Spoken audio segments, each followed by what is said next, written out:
O Bitcoin acabou de bater a máxima histórica de 123 mil dólares, o maior preço da história desse ativo. E nesse vídeo eu vou te falar se é hora de comprar, se é hora de vender, se é hora de manter e tudo que você precisa saber para entender esse ativo e também para você identificar boas oportunidades de compra e venda no curto prazo e para você entender qual que é a trajetória desse ativo no longo prazo. Então, bora para o vídeo que está sensacional. Valeu?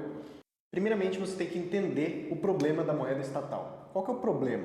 O problema é que você tem que entender que os governos eles querem duas coisas: se eleger, se reeleger. Eles querem mais poder. Então, como que você consegue mais poder? Você pode comprar as pessoas com dinheiro, você pode dar benefícios para elas gostem de você. Enfim, você procura melhorar a vida da pessoa. Às vezes você pode fazer isso por meio de benefícios ou de pagamentos diretos.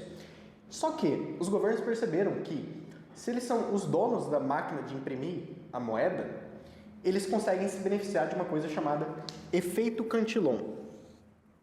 E é por isso que hoje em dia todos os governos têm a sua própria moeda estatal. Antes as pessoas usavam o ouro, né? Os governos usavam o ouro entre si para poder fazer as trocas, comprar e vender coisas. Só que o ouro ele tinha uma escassez, né? Você não podia sair imprimindo ouro. Não tem como imprimir ouro, não tem como você minerar muito mais ouro do que a natureza já te fornece. Então, os governos não conseguiam se endividar tanto, eles não conseguiam comprar votos, eles não conseguiam ter muito poder. Só que o que eles perceberam? Quando eles tinham a máquina de imprimir nova moeda, moedas novas, né, moedas fiduciárias, que é essa moeda que eles obrigam a população a usar, você e eu somos obrigados a usar o real como moeda, né, a gente não pode pagar imposto com outra moeda que não seja real, a gente não pode comprar coisas, as pessoas não aceitam outras moedas aqui no Brasil tão facilmente, sem ser o real, né? Se você for comprar alguma coisa, as pessoas querem reais, porque elas foram forçadas a isso. Tem uma lei lá que fala que as pessoas são obrigadas a usar o real. São moedas de curso forçado, o governo te força a usar ela. E ele tem a máquina de imprimir reais. E aí o que acontece? Se ele usa essa máquina de imprimir reais, quando ele imprime esse real novo na economia, as primeiras pessoas que encostarem nessa moeda nova são as que mais se beneficiam dessa moeda nova. Por quê? Imagina que você está usando um dinheiro novo para comprar uma coisa a um preço antigo. Por quê? Quando todo mundo perceber, quando esse dinheiro rodar o suficiente na economia, as pessoas vão perceber que tem mais moeda em curso na economia. E isso vai causar a inflação. Então, a inflação é o aumento generalizado dos preços. Só que se você é o primeiro a colocar esse dinheiro em jogo, você consegue usar esse dinheiro novo para comprar uma coisa a um preço antigo. Ou seja, os amigos do rei são os primeiros a serem beneficiados por esse dinheiro novo. As pessoas que estão mais próximas do rei. O rei, nesse caso, seria o Estado brasileiro, porque o Estado brasileiro é que tem a máquina de imprimir reais. Então, os amigos do rei, as pessoas que ele quer que se beneficiem, são as primeiras a encostarem nesses reais novos. E aí depois vem a classe média, depois vem os menos amigos do rei e por fim a classe mais baixa da sociedade, que não tem investimentos, que não tem nada para repor o poder de compra delas. Elas são as mais prejudicadas por esse efeito Cantillon. O efeito Cantillon é isso: a moeda nova, quando ela é colocada na economia, ela beneficia primeiro as pessoas que encostam nessa moeda. Ela beneficia mais os amigos do rei, os amigos de quem tem a máquina de imprimir reais. E você que está lá na base da pirâmide, que não tem ninguém para ser amigo do rei, você não é amigo do rei, você não é um funcionário público, você não é nenhuma classe que seja de benefício direto do Estado brasileiro, você não é um político, você não é um funcionário público, você é só uma pessoa que não tem investimentos, que é a maioria da população brasileira. Essas são as pessoas mais prejudicadas, porque o dinheiro vai correr toda a economia e por último vai chegar nela. São as pessoas que recebem o salário mínimo. O salário mínimo ele é reajustado uma vez no ano. Então, o dinheiro novo já percorreu toda a economia, ela não tem nenhum investimento, ela só vai ter o dinheiro dela reajustado uma vez por ano e é uma mixaria. E então esse é o sistema que a gente vive. Os governos, em busca de poder, usam do efeito Cantillon, usam das reservas fracionárias. E aí, o que acontece? Tudo isso, a ganância do sistema financeiro, bancário e dos governos, de vez em quando nos leva para crises. E cada vez mais frequentemente nos leva para essas crises.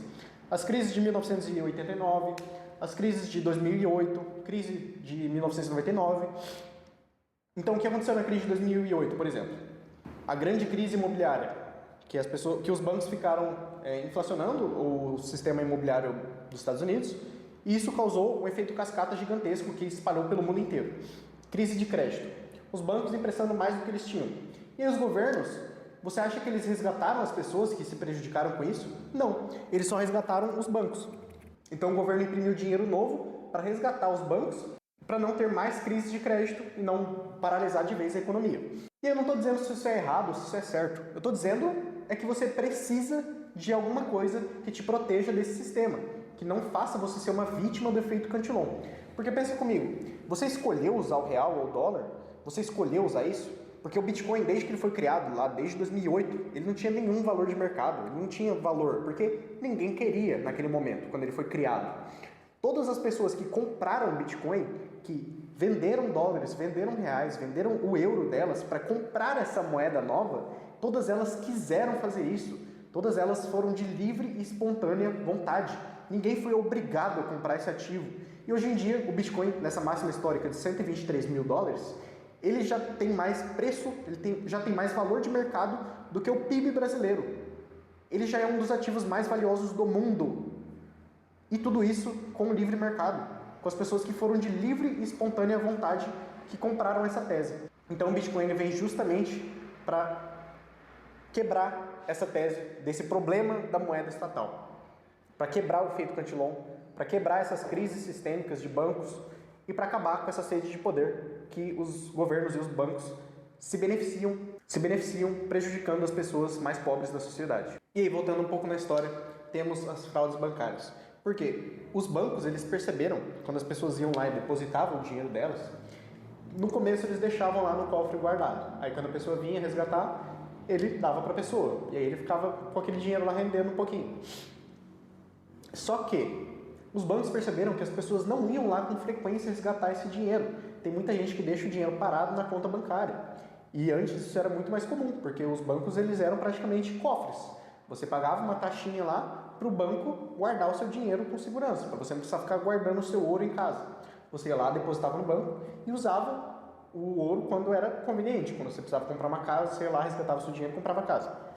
Só que os bancos perceberam que as pessoas não iam lá usar esse dinheiro, não resgatavam esse dinheiro com frequência. E aí, a ganância deles fez com que eles pegassem esse dinheiro, por exemplo, a pessoa depositou lá 100 reais. Ele pegava 50 reais, deixava guardado para essa pessoa no cofre, os outros 50 ela usava para fazer empréstimos, para emprestar para outras pessoas que precisavam do dinheiro. E aí ele ganhava aquela taxinha que ele estava cobrando da pessoa para guardar o dinheiro, só que o dinheiro que ela tinha daquela pessoa, ela pegou metade e emprestou para outra pessoa. Aí ele conseguia ganhar duas taxas. Primeiro a taxa do depósito e depois a taxa do empréstimo, a taxa de juros que ele emprestou para outra pessoa. Essas são as reservas fracionárias. Hoje em dia, se você for no banco, se todo mundo sair correndo para o banco, a gente não consegue resgatar o nosso dinheiro.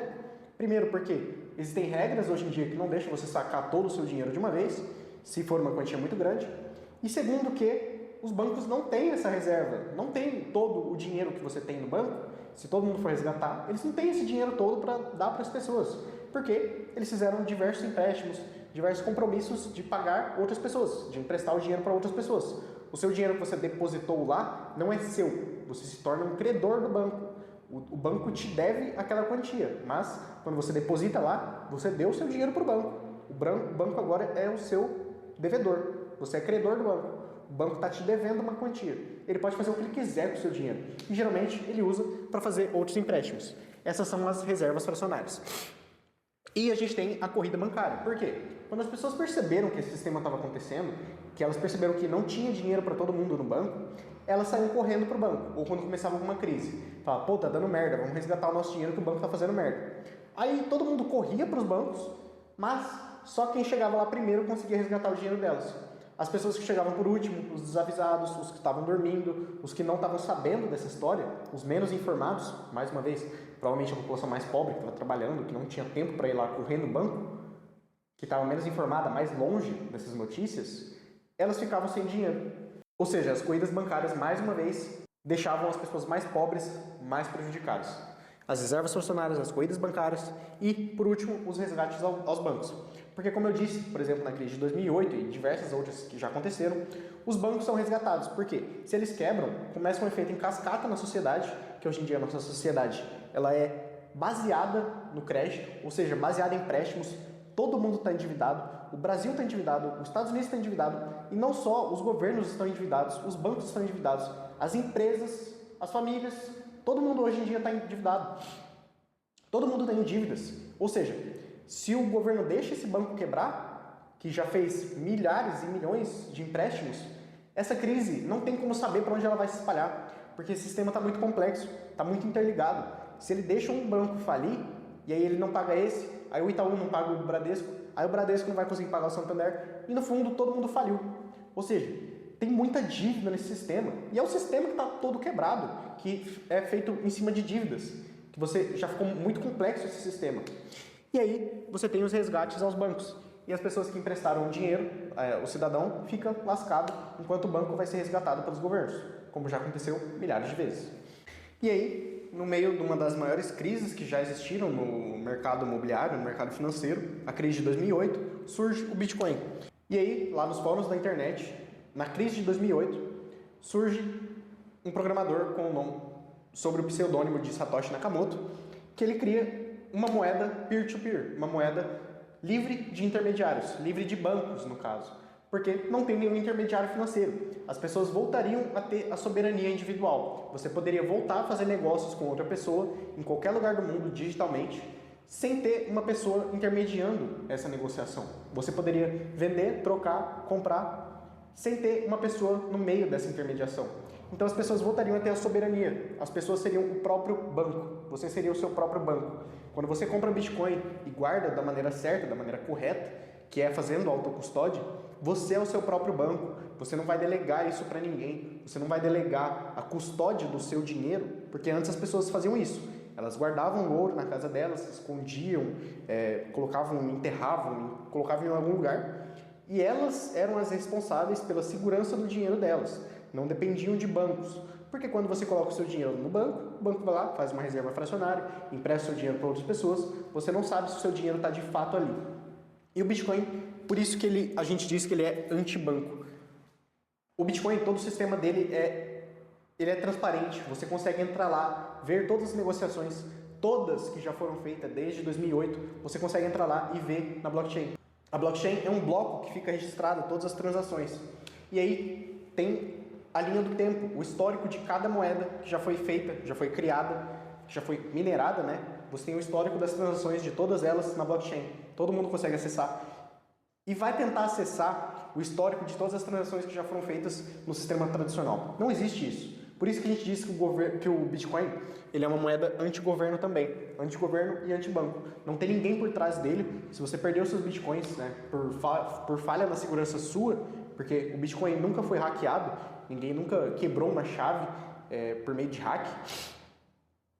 Todos os roubos de Bitcoin, entre aspas, foram feitos por falhas da segurança da pessoa que estava fazendo a autocustódia do Bitcoin. Se você perde esse Bitcoin, você não tem para quem reclamar. Você não tem um saque, um reclame aqui do Bitcoin. Se você perder ele sobre a sua custódia, é problema seu. E uma coisa que as pessoas ignoram constantemente é que as moedas fiduciárias, essas moedas de circulação forçada impostas pelos governos, elas têm a inflação programada. O seu dinheiro é programado para perder poder de compra, porque isso é benéfico para o governo. Como eu já expliquei no efeito Cantillon, ele se beneficia da impressão de moeda nova. Ele é o primeiro a ser beneficiado dessa inflação. E é por isso que ele deseja inflação. No real, eles desejam uma inflação de 4,5%, enquanto no dólar eles desejam uma inflação, né? Essa é a meta, é o que eles desejam, uma inflação de 2% ao ano. Ou seja, uma perda do poder de compra, mais ou menos, em 2% no dólar, em 4,5% no real. E é por isso que o dólar é uma moeda mais forte, né? Não só por isso, mas por causa dessa inflação menor e também por causa que eles são os donos da moeda global. Todo mundo que quer negociar internacionalmente, as pessoas aceitam muito mais facilmente o dólar do que o real. É óbvio, as pessoas, em negociações internacionais, a moeda mais usada é o dólar. E é uma coisa que as pessoas também não param para raciocinar. Você é forçado a usar o real. Mas, se você não fosse, se você fosse uma pessoa plenamente livre, né, com as suas capacidades, se você fosse livre, estritamente livre, você escolheria usar qual moeda? Se te oferecessem o dólar, o euro, o real, você escolheu o real? Provavelmente não. Ninguém quer receber em real. Se você for negociar internacionalmente, ninguém quer receber em reais, todo mundo quer receber em dólar porque é uma moeda mais forte. E o que é uma moeda mais forte ainda do que o dólar? O Bitcoin. Desde que o Bitcoin foi criado, se você pegar o preço de uma casa negociada em Bitcoin, por exemplo, antes você precisava de milhares de Bitcoin para comprar uma casa. Hoje em dia, você consegue com uma fração de Bitcoin, sei lá, com 0,8 Bitcoin, você consegue comprar uma casa maravilhosa na maioria dos lugares do mundo. Enquanto isso, se você pegar uma casa negociada em reais, provavelmente uma casa em reais, quando o real foi criado, provavelmente com 800 reais você consegue comprar uma casa maneira. Hoje em dia você precisa de, sei lá, 300 mil reais para comprar uma casa decente. Então você percebe que antes, uma casa negociada em Bitcoin, se você colocar o preço em Bitcoin para você deixar mais tangível as coisas, antes você precisava de, sei lá, 800 milhares de Bitcoins para comprar uma casa. Hoje em dia, com 0,8 Bitcoin, você compra uma casa. Então, enquanto as moedas fiduciárias são programadas para perder poder de compra, o Bitcoin só ganha poder de compra a cada ano que passa. E a gente está se aproximando daquela pergunta. Você deve comprar, você deve vender, você deve manter Bitcoin? No curto prazo, sei lá o que vai acontecer. No longo prazo, é bem óbvio o que vai acontecer. O Bitcoin ele não tem topo, porque as moedas fiduciárias elas não têm fundo. Não tem o fundo do poço para as moedas fiduciárias, porque elas podem imprimir cada vez mais. E o Bitcoin não tem topo justamente por causa disso. Não tem um preço máximo para o Bitcoin, porque as moedas fiduciárias não têm um fundo. E tudo isso que eu estou falando eu não estou tirando da minha mente. Dá para ler muito bem isso no Em Nome do Povo, do Bruno Perini, vários outros livros, do Padrão Bitcoin, do Safety Emos. E se vocês querem ler mais desse livro, do Bruno Perini, do Em Nome do Povo, eu vou deixar aqui na descrição o link da Shopee para você comprar por lá, que eu tenho certeza que vai chegar bem rápido. E é um livro muito interessante porque ele explica de uma maneira fácil toda essa história que eu estou te explicando aqui, de uma maneira um pouco mais profunda, talvez. E aí você consegue aqui pelo link da Shopee, você consegue adquirir. Além do conhecimento, você ajuda o canal a trazer esse conhecimento mais aprofundado que eu trago sempre aqui para vocês. E aí a gente chega na discussão da liberdade e propriedade. Nesse sistema que a gente tem hoje em dia, nesse sistema monetário, se você não pagar, e a gente finalmente entra na discussão da propriedade e da liberdade. Porque, por exemplo, muitas pessoas falam que a casa é minha maior propriedade. Ela é sua de fato? Se você não pagar o IPTU, que é 1% do valor do seu imóvel, essa casa é sua? Se você tem que pagar um aluguel anual para o governo, essa terra não é sua, esse imóvel não é seu, você concorda comigo? Porque se você tem que pagar uma taxa anualmente para manter aquilo, para você chamar aquilo de seu, de fato, ele não é seu. Se você tem que pagar um aluguel anual, aquilo não é uma propriedade sua. Porque você está dependendo de outra pessoa para legitimar a sua posse. Então, se você não pagar o IPTU, a casa não é sua. Não é uma propriedade de fato. Você não está sendo livre. Você não é dono de nada. É a mesma coisa com o carro. Se você não pagar o IPVA, o carro não é seu. Se você deixar de pagar o IPVA, o Estado pode tomar o seu carro legitimamente. Porque ele diz que esse é o certo. Se você não pagar o aluguel anual do seu carro, ele não é seu. Então, ele não é uma propriedade sua. Cauê, no Bitcoin. O Bitcoin tem que pagar uma taxa para alguém? Não. Ele é a única propriedade de fato que existe no mundo atual. É a única coisa que você compra e você não tem que perguntar para ninguém se você é realmente o dono. Você simplesmente é o dono daquelas chaves. E na verdade você não está sendo dono do Bitcoin. Essa é uma outra coisa que as pessoas confundem. Que aí é que fica difícil para o mundo jurídico de parar o Bitcoin. Porque não tem como você falar que alguém é dono de um Bitcoin.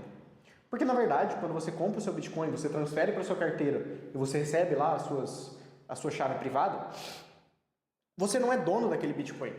Porque se você perder as suas chaves, você perde o direito de transferir aqueles Bitcoins. Você perde o acesso a eles. Então, quando você compra o Bitcoin, você não é dono daquela propriedade. Você é dono das chaves. Você é dono do direito de transferir esses Bitcoins. Ou seja, é como se você fosse dono apenas da chave da casa e não da casa em si.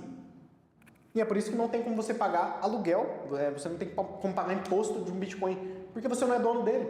Você só tem o direito de mover aqueles Bitcoins. Porque quando você tem a sua carteira própria de Bitcoins, os Bitcoins não estão na sua carteira. Eles estão na blockchain. Só que o que está guardado na sua carteira de Bitcoin são as suas chaves privadas. O Bitcoin ele não sai da blockchain, ele não está em lugar nenhum. Ele está na rede Bitcoin. E é por isso que não tem como você confiscar o Bitcoin, porque ele não é propriedade de ninguém. ele está na rede e você é dono do direito de transferir determinados bitcoins, os bitcoins que estão na sua chave privada. Você só é dono da chave. E é por isso que não tem como você confiscar o Bitcoin. E também você pode simplesmente sair de um local de guerra sem ser confiscado. Por quê? Se você tem a chave na sua mente, você pode sair de um lugar pelado, você pode sair literalmente pelado. Se você tem a chave na sua mente, você pode ir lá em outro país, né? Passou a fronteira em outro país, você foi revistado, não tinha nada com você, ninguém tem como acessar a sua mente ainda. Você pode ir para outro país, comprar uma carteira Bitcoin, acessar a rede Bitcoin e resgatar os seus Bitcoins e transferir, usar como moeda. Você não consegue fazer isso com nenhum outro ativo do mundo. As pessoas tentam fugir com ouro enfiado dentro do corpo, né, pelo ânus ou sei lá eu, mas não consegue, porque tem detector de metal. As pessoas não conseguem fugir com ouro por aí, não conseguem fugir com dólares. Se você está em um país de guerra, em um país em guerra ou em um país com alguma ditadura, você não consegue sair de lá com o seu dinheiro tão facilmente. Ou pelo menos você vai pagar um imposto, as pessoas vão perguntar de onde que saiu esse dinheiro. Você não consegue fugir com o seu dinheiro, ele não é livre, ele não é seu, como nenhum outro ativo, nenhuma outra moeda faz isso. E é por isso que o Bitcoin ele é tão incrível. E aí, pra gente finalizar, eu finalmente dar aquela resposta que eu tinha prometido no começo do vídeo, que hora que é bom para comprar, que hora que é bom para vender, para você tentar prever o que vai acontecer no curto prazo. E aí eu trouxe dois múltiplos para você. O múltiplo MVRV, que ele mostra o quanto que o detentor médio de Bitcoin, quanto que as pessoas na média pagaram para ter o Bitcoin comparado com o que ele está valendo hoje. Então, se o preço do Bitcoin estava muito alto e as pessoas compraram aqui, e ele desceu, ele teve uma queda, esse múltiplo ele vai estar mais perto de 1, ou ele vai estar mais baixo. Historicamente, quando ele está próximo de 1, ou seja, o preço atual do Bitcoin está próximo do que as pessoas pagaram para ter de Bitcoin, na média, significa que geralmente foi um bom momento de compra. Esse múltiplo perto de 1, o MVRV perto de 1, sempre foi um bom momento de compra.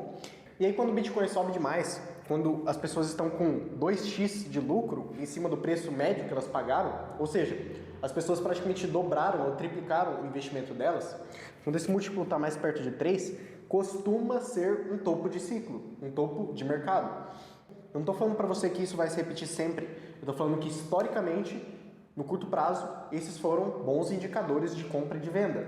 E o Mayer múltiplo seria a média móvel de 200 dias do preço do Bitcoin. E geralmente, se ele está abaixo de 1 ou próximo de 0,9, costumam ser bons momentos de compra, esse múltiplo de Mayer. E quando ele está perto de 2, são bons momentos de venda, significa que o Bitcoin duplicou e geralmente as pessoas costumam realizar lucro a partir desse 2x. E eu não estou dizendo para você que é preto no branco, que isso é uma estratégia ótima para realizar lucros e para você ter a maior valorização possível com o Bitcoin, mas estou dizendo que no curto prazo costumam ser bons indicadores. E aí, Cauê, hoje em dia é para comprar, vender ou manter? Se você for olhar esses dois indicadores, não estamos em um topo de ciclo, né? Eles não indicam que a gente está em um topo de ciclo, então ainda teria um bom espaço aí para o Bitcoin se valorizar, sem esses múltiplos estarem muito esticados, a gente não está num topo de euforia. Mas, se você não tem Bitcoin, eu acho que você deveria comprar sim, apesar da gente estar em um momento de euforia, porque eu considero que no mundo de hoje o maior risco é você não ter Bitcoin nenhum na sua carteira. E aí, se você não tem nada, eu acho que você deveria considerar estudar esse ativo. E aí eu deixo mais uma vez aqui a recomendação desse livro do Em Nome do Povo, que ele explica a história da moeda, dos bancos, dos governos, da moeda fiduciária. E eu deixo aqui o link na Shopee para você comprar por meio do link do nosso canal, para você estar ajudando o canal a se desenvolver. Mas eu acho que se você ainda não tem Bitcoin, se você ainda não investiu nesse mercado, você deveria começar com pouco. Por quê? Você não está acostumado com essa volatilidade. Se eu ver uma queda de 30% no preço do Bitcoin em pouco tempo, eu verei uma ótima oportunidade de comprar mais Bitcoins. Mas uma pessoa que não está acostumada com essa volatilidade poderia se assustar, porque não entendeu o ativo, não entendeu a estratégia por trás. E eu acho que o vídeo ficou bem completinho.